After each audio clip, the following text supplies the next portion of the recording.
Hi, I'm Ross Camidge. I am the Director of Thoracic Oncology at the University of Colorado.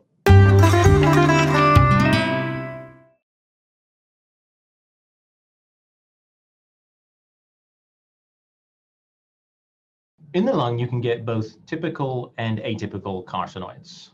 And they are rarely associated with the carcinoid syndrome you see with gastrointestinal malignancies. They're often associated with an underlying pulmonary condition called dyspneic, where you have multiple sort of neuroendocrine sort of benign growths in your lung. Carcinoid tumor can literally almost act like a benign lump. Often it's got a very low turnover rate. If you biopsy it, there's very little necrosis. These are some of the features, and a relatively low metastatic potential. And I think if you see one of those, even if it's in multiple different places, the first question you're going to ask is, do you need to treat it? Now, if it's an isolated area, maybe the surgeon's going to cut it out.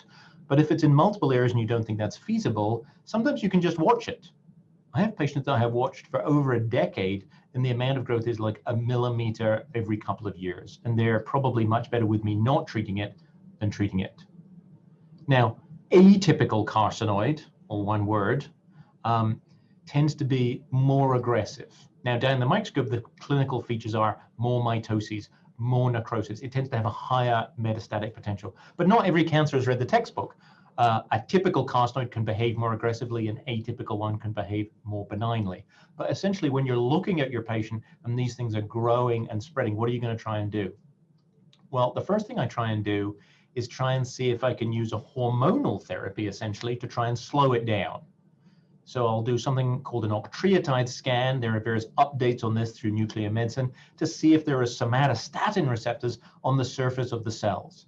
If there are, you can give a somatostatin analog, which will slow it down. Now, it's not the difference between shrinkage and not shrinkage, it just slows the growth dynamics.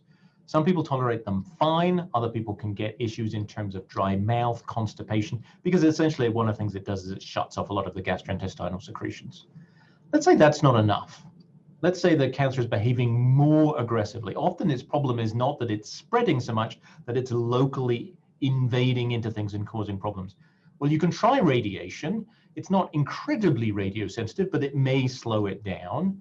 If you get to the point where you have to try systemic drug-based therapies, well, there are various options.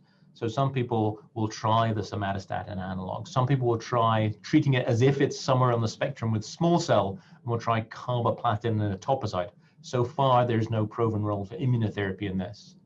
If that's not working, some of the lessons we've learned from gastrointestinal carcinoids are everolimus or capecitabine and oxaliplatin. There's even a means of using that somatostatin receptor binding to deliver radiation. That's something called PRRT, which is only done in some specialist centers.